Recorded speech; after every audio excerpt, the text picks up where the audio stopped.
जय जगन्नाथ पिला माने विजन स्टडी ओडिशा चैनल को स्वागत। आज आम देखा संख्या खेल विषय सेकेंड निजे कर देख जेटा अच्छी 126 पेज रे आउ तार जो कनसेप्ट गुड़ा अच्छी से देखुली ये अनुष्ठान जी क्वेश्चन देती भितर कवर होता तो मुझे अलग भिडियो से बनाऊना ये आम से देखीदे हो ठीक अच्छे। आईरे कहला भाग क्रिया न करी निम्नलिखित संख्या गुड़ी को 9 द्वारा विभाज्य कि नुहे निर्णय कर।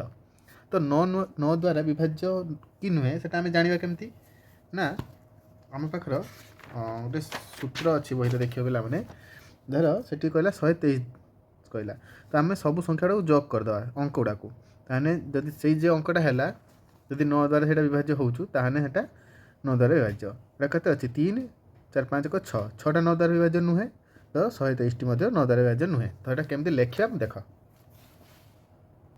देख पे आय कहला 123 तो देख केमती लिखु सेमती लिख एठारे अंक मानकर समष्टि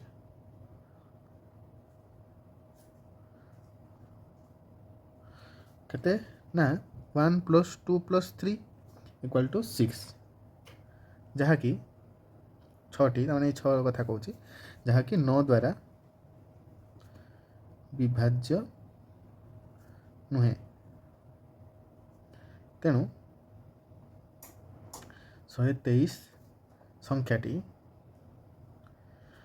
9 द्वारा विभाज्य नुहे।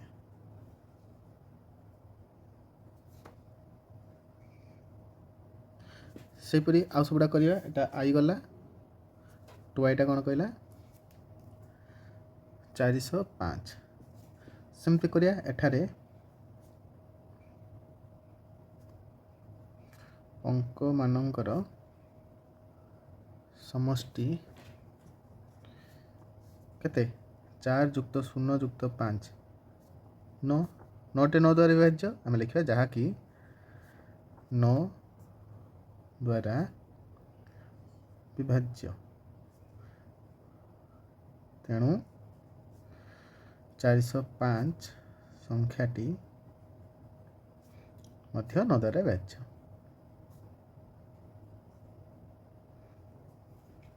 सेमती 3i को जीवा 3i रे कहला 8 8 8 8888 एठारे अंक मानकर समष्टि केते 8 + 8 + 8 + 8 माने 8टा 4 थर 8 चौ केते 32 माने 8 8 16 17 18 19 20 22 23 24 24 8 32 जहाँकि 32टा 9 द्वारा विभाज्य कि 9 को पुणी 32 अच्छी कि नहीं लिखा जहाँकि 9 द्वारा विभाज्य नुहे।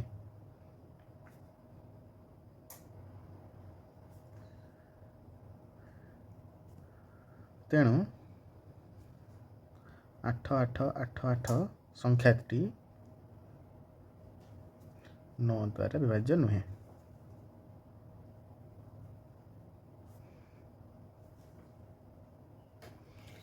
से भाया करिया 2टा रहा आईभी रे कहला 93,547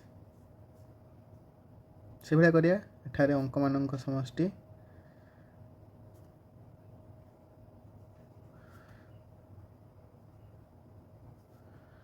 केते 9 + 3 + 5 + 4 + 7 जग करदे 9 4 के 12 13 14 15 16 17 18 19 20 21 22 23 24 25 26 27 28 28 28टा 9 को बणिकार 28 ना तो आम लिखिपर जहाँकि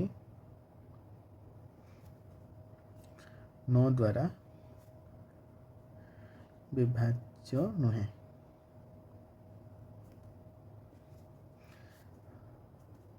तेणु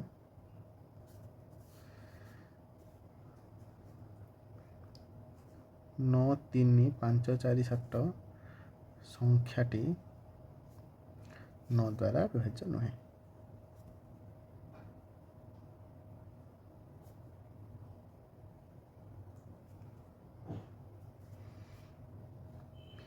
भी ये लास्ट एटा कहला केते कहला 3 5 8 0 9 5 ସେଇଭଳିଆ କରିବା।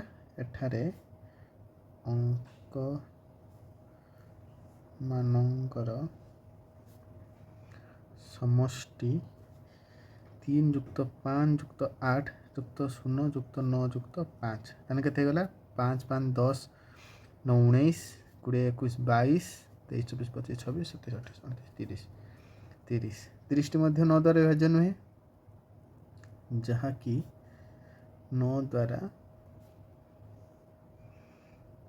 ବିଭାଜ୍ୟ ନୁହେଁ। ତେଣୁ 3 5 8 0 9 5 ସଂଖ୍ୟାଟି 9 ଦ୍ୱାରା ବିଭାଜ୍ୟ ନୁହେଁ।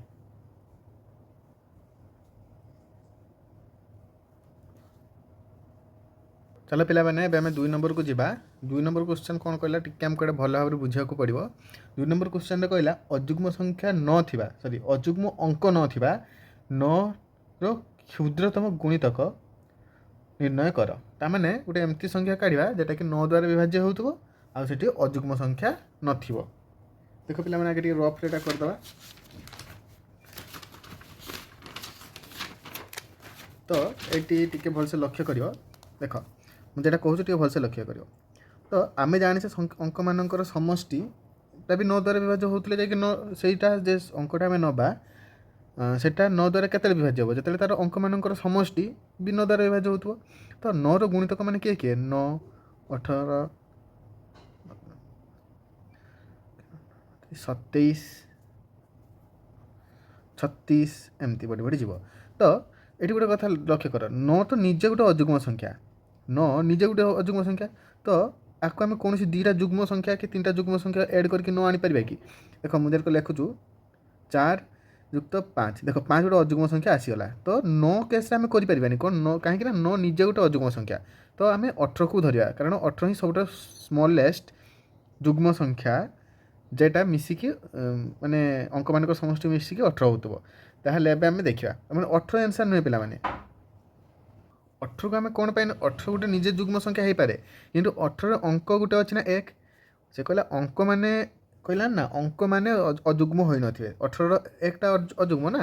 तो 18 आम नहीं पारानी। तो आम देखा एक गोटे संख्या जो जग करदे 9 हम करें आम 18 को ही नवा। तो जग कले आम 18 आने। तो देख पे मुझे संख्या लिखुची जोटा को जग करदे 18 हो 4 6 8 8 4 12 6 18 जदि एटा 18 हो गला टोटाल 18 ताने एटा मध्य 9 द्वारा विभाज्य होतो किंतु एटा स्मॉलेस्ट नंबर हम बोली आम जाना केरक ताने 18 छुटिया न नहीं चेष्टा करवा। धर ये 4 बदल 2 नवा 2 ठार तो कम नहीं हम ना 1 नहीं पारानी कारण 1टा अजुग्म संख्या तो 2 नेले। तो ये घर आम आउ दरकार के 18 टोटाल दरकार 2 चलीगला पर आउ 16 आमको करते पड़े 2टा अंक मिसेक 16 ताने आउ 8 8 जब आम लगता 16 हो तुम्हें कह सर आउ टे छुटिया करके 6 2 कर किंतु आमर तो 18 दरकार ना 16 दरकार आउ ये 2 गला पर आ 16 दरकार। तो ये आम आउ कि नहीं पारानी तुम भलसे चेष्टा कर 288 सब स्मॉलेस्ट नंबर हम। देख यहाँ जग करदे 18 हो 9 द्वारा विभाज्य। तो सब अंक जुग्म है ठीक अच्छे आम केरक लिखा से आम धारा देकी देखा पे देख पे केमती लिखुची 9 रो गुणितक माने कौन 9 18 27 37 एमती डट डट हो गला। तो ताहले 9 रो सबुठारु सान गुणितक किए निजे 9 किंतु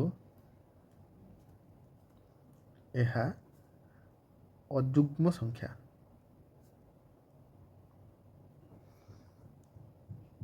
तापर नवा 9टा अजुग्म हो गला। तो केबे भी 9टा निज अजुग्म होगा केबे भी तार 2टा जुग्म संख्या को ऐड करके 9 आम पाइपर ताहने परटा चेस्ट करवा। तेबे देख केमती लिखुची मु तेबे 9 रो सबुठारु सान गुणितक गुणितक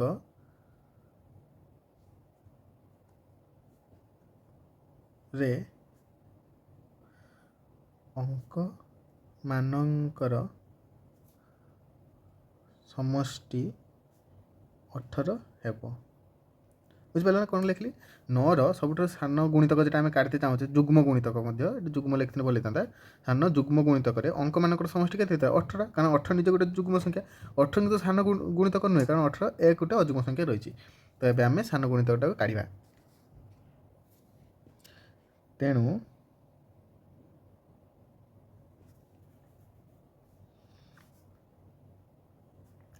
9ର ସବୁଠାରୁ ସାନ ଗୁଣିତକ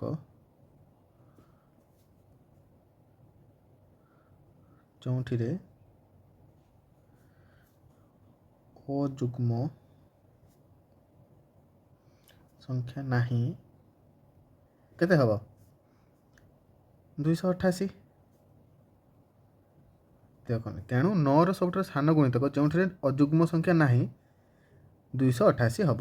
ଦେଖ ପିଲାମାନେ କେମିତି ଲେଖିଲି, ଏଇଟା ତୁମେ ବୁଝିବା ଦରକାର। ଲେଖାଟା ତୁମେ ଲେଖିପାରିବ ଯେମିତି ବି ହେଲେ, ସେଇଟା ତୁମେ ବୁଝିବା ଦରକାର କେମିତି କାଢ଼ିଲେ। ଆମେ ଆଗେ 9ର ଗୁଣିତକ ମାନେ ଲେଖିଦେଲେ। 9ର ସବୁଠାରୁ ସାନ ଗୁଣିତକ କିଏ? 9, କିନ୍ତୁ ଏହା ନିଜ ଅଯୁଗ୍ମ ସଂଖ୍ୟା। ତ ଆମେ 9କୁ ଆମେ ସମିଂ କରିପାରିବାନି। ମାନେ କହିଥାନ୍ତେ ଯେ ଏମିତି ଗୋଟେ ସଂଖ୍ୟା କରିବା যেটা যোগ କରିଦେଲେ 9 ଆସୁଥିବ, କିନ୍ତୁ 9 ଯେତେ ନିଜେ ତ ଅଯୁଗ୍ମ ସଂଖ୍ୟା ନା, ତାର ଯୁଗ୍ମ ସଂଖ୍ୟା ସମଷ୍ଟି କେବେ 9 ହେଇପାରିବନି। 9କୁ ଆମେ ବାଦ କରିଦେଲେ। ତେବେ ଆମେ 9ର ସବୁଠାରୁ ସାନ ଗୁଣିତକରେ ଅଙ୍କମାନଙ୍କର ସମଷ୍ଟି କେତେ ହେବ? 18 ହେବ ନିହାତି, କାରଣ 18ଟା ଗୋଟେ ଯୁଗ୍ମ ସଂଖ୍ୟା। ତ 18କୁ ନେଇକି ଆମେ ଟେଷ୍ଟ କରିବା। ତ ତେଣୁ 9ର ସବୁଠାରୁ ସାନ ଗୁଣିତକ ଯେଉଁଥିରେ ଅଯୁଗ୍ମ ସଂଖ୍ୟା ନାହିଁ କେତେ? 288। ଠିକ୍ ଅଛି। ଏବେ 3 ନମ୍ବରଟାକୁ ଯିବା। 3 ନମ୍ବରରେ କ'ଣ କହିଲା ପିଲାମାନେ? 3 ନମ୍ବର କହିଲା 6000 ନିକଟତମ କେଉଁ ଦୁଇଟି ସଂଖ୍ୟା 9ର ଗୁଣିତକ ନିରୂପଣ କର। ଦେଖ ପିଲାମାନେ, ଏଇଟା ବହୁତ ଇଜି ଅଛି। 6000, ଦେଖ 6000 ଆମର ସଂଖ୍ୟାଟା କହିଦେଲା। କହିଲା ଏଟା ତ 9 ଦ୍ୱାରା ବିଭାଜ୍ୟ ନୁହେଁ, କିନ୍ତୁ 8ର ଏମିତି ଗୋଟେ ପାଖ ସଂଖ୍ୟା କହିବ ଯେଉଁଟାକି 9 ଦ୍ୱାରା ବିଭାଜ୍ୟ ହେବ। ତ ଏଟାକୁ ଆମେ ଅଲରେଡ଼ି ଜାଣିଛେ, ଯୋଗ କରିଦେଲେ ଆମର 9 ଆସିବା ଦରକାର, କିନ୍ତୁ ଏଟା 6 ଆସୁଛୁ। 6ରୁ ଆମର 9 କେତେ କମ୍ ହେଉଛୁ? 3 କମ୍ ହେଉଛୁ। ତାହେଲେ ଆମେ 9 ଆଣିତେ ହେଲେ 3 ଯୋଗ କରତେ ପଡ଼ିବ। ତାହେଲେ 6000ରେ 3 ଯୋଗ କରିଦିଅ, 6003 ହେଇଯିବ, ଯେଉଁଟାକି 9 ଦ୍ୱାରା ଡିଭିଜିବୁଲ୍। ତ ଏଇଟା ଆମେ ଲେଖିବା କେମିତି? ଦେଖ, ଏଟା ଟୁ ଇଜି ପିଲାମାନେ। ଏଟା ବି ଇଜି ଥିଲା, ଏଟା ବି ଆହୁରି ଇଜି ଅଛି। କେମିତି ଲେଖିବା ସେଇଟା ଆମେ ଦେଖ। 6000ରେ ଅଙ୍କ ମାନଙ୍କର ସମଷ୍ଟି କେତେ? 6 ଯୁକ୍ତ 0 ଯୁକ୍ତ 0 ଯୁକ୍ତ 0 ଇକ୍ୱାଲ୍ ଟୁ 6 ହେଲା। କିନ୍ତୁ ଆମେ ଜାଣୁ ସଂଖ୍ୟାଟି 9 ଦ୍ୱାରା ବିଭାଜ୍ୟ ହେବା ପାଇଁ ଏହାର ଅଙ୍କମାନଙ୍କର ସମଷ୍ଟି କେତେ ହେଉଥିବ? ସମଷ୍ଟି 9 ଦ୍ୱାରା ବିଭାଜ୍ୟ ହେଉଥିବା ଦରକାର, ଦ୍ୱାରା ବିଭାଜ୍ୟ ହେବା ଆବଶ୍ୟକ। ଏଠାରେ ଅଙ୍କମାନଙ୍କର ସମଷ୍ଟି କେତେ ଆସିଛି? ଆମର ସମଷ୍ଟି 6 ଅଛି, ଯାହାକି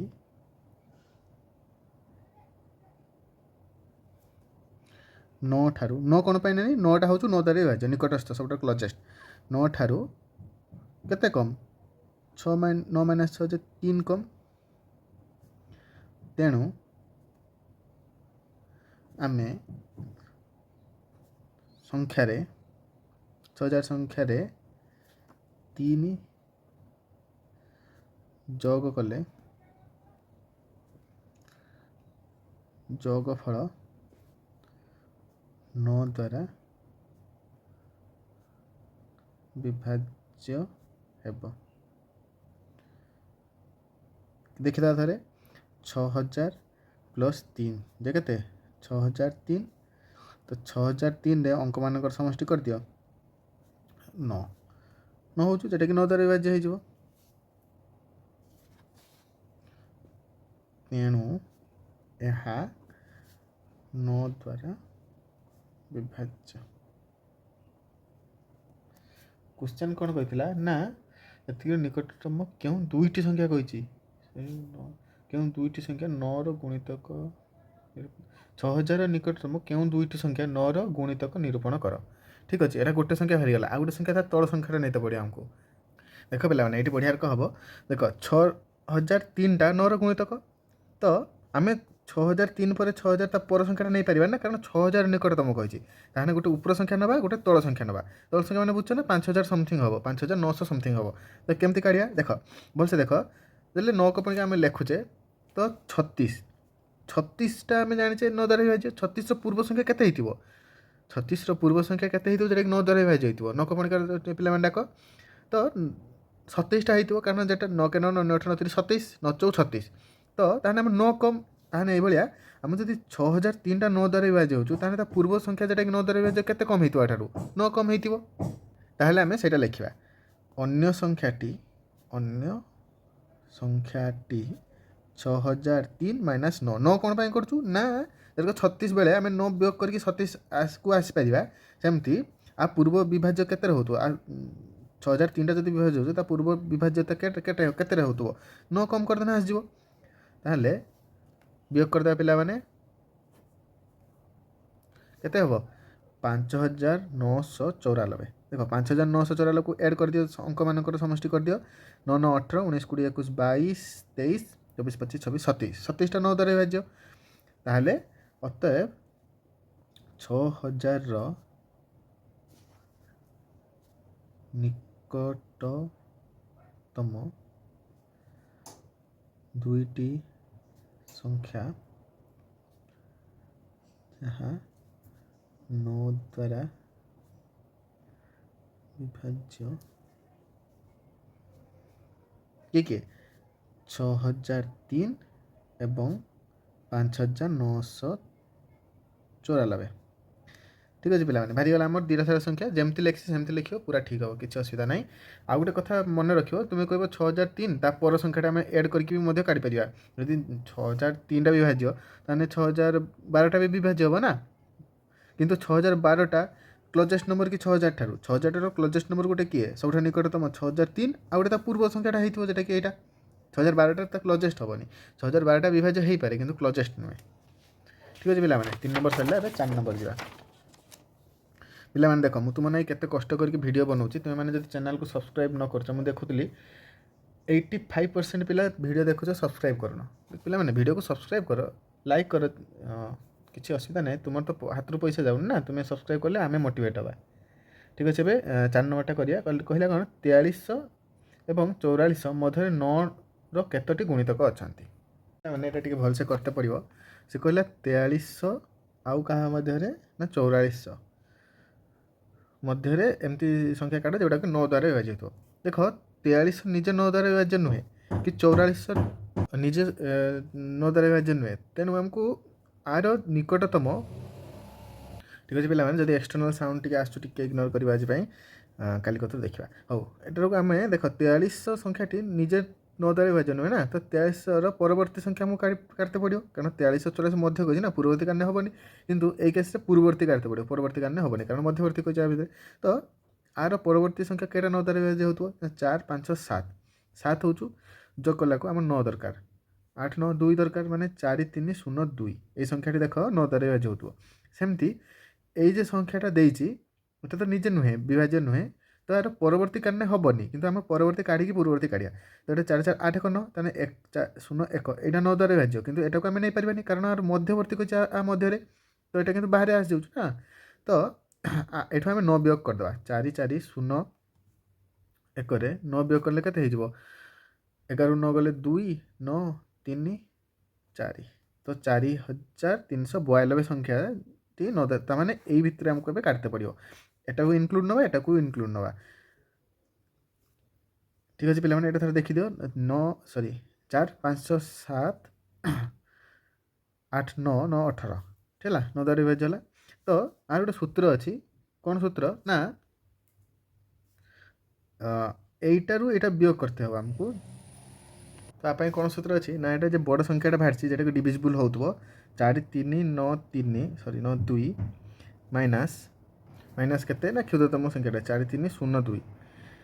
बाय 9 जहाँ द्वारा विभाज्य करुचे +1 ताहले एटा वियोग करदेबा 2 रु 2 गले 0 9 को 9 बाय 9 एटा कटिगला +1 10 10 + 1 जे 11 तो भितर 11टी संख्या अच्छी आ मध्य तो सेटा को आम धार देके देखिए किंतु है बुझीपार ना पे प्रथम आगे आमको यही दुटा संख्या काटते हम जेटा कि 9 द्वारा विभाज्य हो यहाँ जे संख्याटा देती तो निजे विभाज्य नुहे ना तो केमती आम जानी 4 3 7 हो कि आम 9 दरकार जोग कले तो 7 युक्त 2 जे 9 तो ये मुझे डायरेक्ट 2 लिखिदेली 4302 किंतु एठी तो आम पर संख्या नहीं पार ना कारण मध्यवर्ती संख्या आमको कही तो यार पर संख्या काढ़ी से 9 वियोग करदे जो जमी आम 3 नंबरटा करते ठीक अच्छे पे आम लिखा एमती लिखा देख पे देख पे जमती लगे सेमती लिख 4300 एवं 4400 मध्य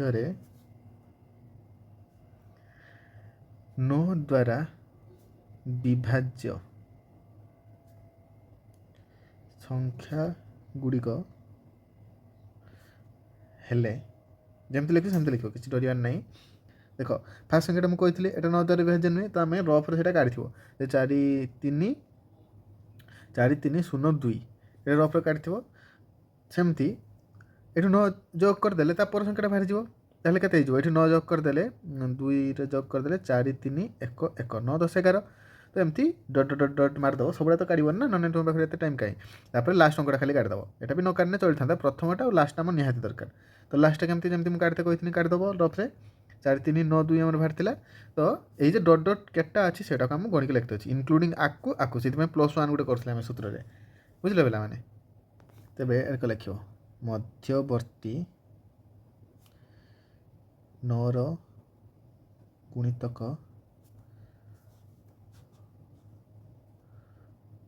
संख्या इक्वाल टू केमती लिख ना सूत्र लिखा कि सूत्र लिखिदेवा टे शेष पद विजुक्त प्रथम पद विभक्त विभक्त 9 + 1 9 कौन पाई ना 9 रकार जो 8 था 8 से अलग कथा 8 से गुड़ा अलग से 8 जो कर 8 नहीं करते तो विभाजित सूत्र भी 8 पड़ था ऊपर जो टर्मटा फास्ट टर्म लास्ट टर्म से अलग कथा तेज 9 नहीं आम से 9 लिखले तले तो शेष पद किए 4 3 9 2 विजुक्त 4 3 0 2 बाय 9 + 1 देखते 90 बाय 9 + 1 10 होगला 10 + 1 = 11 ठीक अच्छे ठुजी पे देख पे तुम कि मुझे कष्ट करके वीडियो बनाऊँ तुम्हें निहाती भाव में चैनल को सब्सक्राइब कर 85% पिला सब्सक्राइब करना वीडियो देखुच किंतु देखुली तेणु 4300 एवं 4400 मध्य 9 गुणितक 11टी संख्या बा अंक अच्छी ठीक अच्छे पे भिडियो ये सरला नेक्स्ट वीडियो आम तापर अनुसरण कंटिन्यू करवा जोटा कि 11 विभाज्यता अच्छे बोधे ठीक अच्छे पे वीडियो को टिके लाइक कर चैनल को सब्सक्राइब कर आदि भल लगुच निहाती सांग सहित शेयर कर ठीक अच्छे पे नेक्स्ट वीडियो देखा जय जगन्नाथ।